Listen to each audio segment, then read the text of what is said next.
Terima kasih Smart Viewers masih tetap setia bersama kami di Health on Top dan langsung saja kita masuk ke pertanyaan yang tadi saya tanyakan. Itu sebenarnya coronavirus ini bertahan berapa lama sih di udara terbuka, Dok?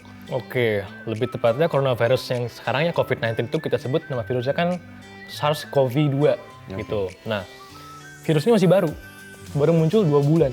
2 bulan. Baru 2 bulan, ini baru penelitian masih belum ada sampai sekarang yang bilang bertahan sampai kapan tuh ini masih simpang siur. Tapi yang bisa kita lakukan adalah kita membandingkan dengan keluarga terdekatnya yaitu penyakit SARS yang waktu 2002 ya.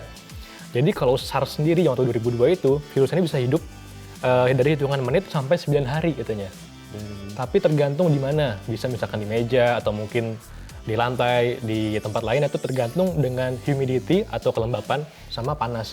Memang coronavirus ini dia nggak suka tempat yang panas atau kelembapannya tinggi. Ini untung buat kita Indonesia. Karena Indonesia itu panas, kelembapannya tinggi. Kita tropis gitu ya. Tapi bukan berarti kita bisa nyantai-nyantai aja, kita harus waspada, tapi nggak usah panik.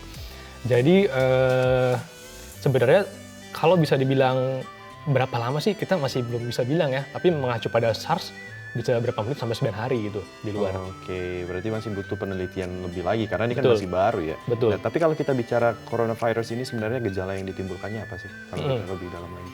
Gejalanya ini sebenarnya seperti flu biasa ya. Jadi gejalanya awalnya biasanya dia demam, diikuti dengan batuk-batuk, sakit tenggorokan, bisa juga mungkin pilek, yang lainnya juga malaise atau kita bilang agak lemas, exhausted gitulah, dan kita tercapek. Cuman nggak semuanya itu muncul pada orang-orang. Jadi seperti di China pun ada orang yang batuk tanpa demam, ada yang demam tanpa batuk, gitu. Jadi memang secara teorinya seperti itu, tapi faktanya kadang-kadang berbeda. Tapi waspada aja, pokoknya demam lebih dari 38 derajat Celcius, batuk, sakit tenggorokan, terus merasa badannya nggak enak badan, capek, itu gejala utamanya. Karena dia memang mayoritas menyerang sistem pernafasan. Nah, itu juga yang menarik tuh. Gimana cara kita membedakan bahwasanya kita flu biasa, batuk biasa, dengan kita terinfeksi coronavirus ini? Oke, pertanyaannya menarik ya, karena sama-sama menyerang sistem pernafasan gitu. Kalau kasat mata kita nggak bisa bedain, Oke. sulit bedainnya.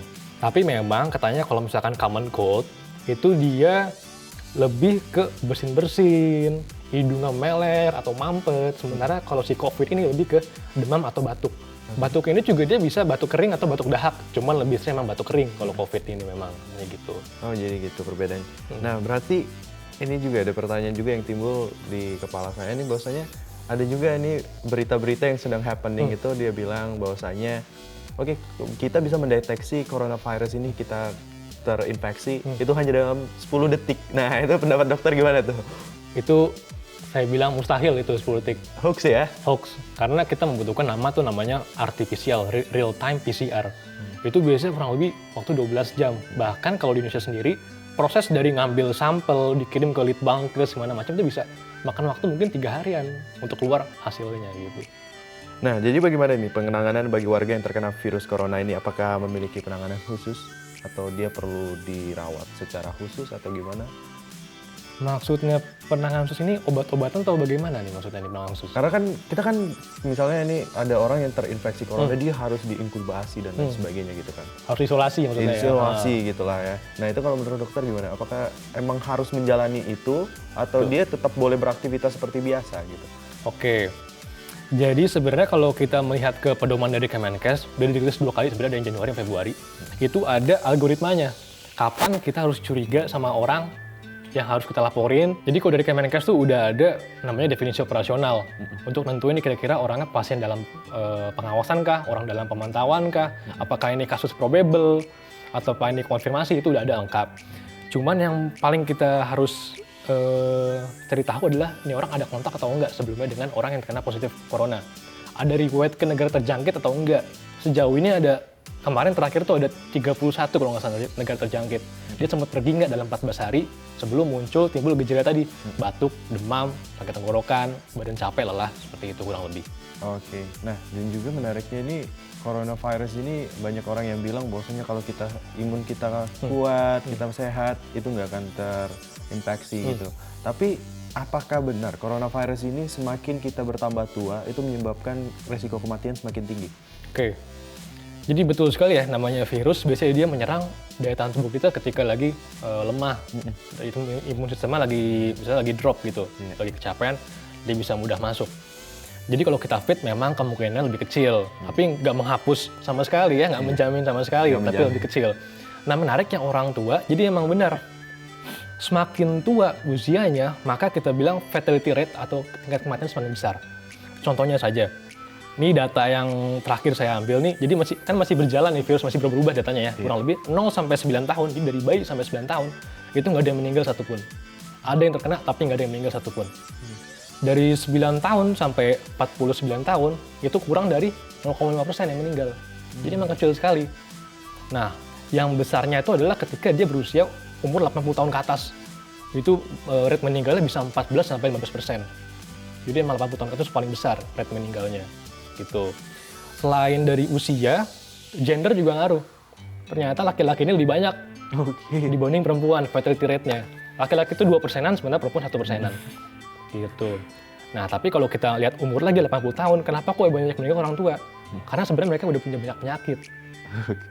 Jadi riset membuktikan orang yang dengan sakit jantung itu fatality rate paling tinggi kalau kena coronavirus disease. Berapa persen kemungkinan meninggal? 10%-an. Orang sakit jantung itu 10% meninggal. Di bawahnya lagi tuh ada diabetes. Habis diabetes, di bawahnya lagi tuh ada kita bilang penyakit paru kronis. Sampai ada hipertensi dan terakhir tuh cancer. Cancer cuma 5%-an. Gitu. Oke, jadi udah ada statistik yang bisa menjelaskan itu Betul, ya? betul. Jadi saya juga jadi kepikiran ada pertanyaan menarik juga nih. Katanya sih kita orang Indonesia ini nggak perlu takut sama coronavirus karena kita minum temulawak lah, kita minum jahe apa sebagainya. Itu benar gak sih? Banyak herbal gitu ya. Iya. Heeh. Kita memang bener nggak boleh panik, tapi nggak boleh congkak juga gitu kan. Gitu kan. Pede banget kayak gitu. Kita harus waspada. Sebenarnya ya secara teori gitu, temulawak, jahe, kunyit tuh sebenarnya bagus untuk daya tahan tubuh. Karena mengandung kurkumin juga.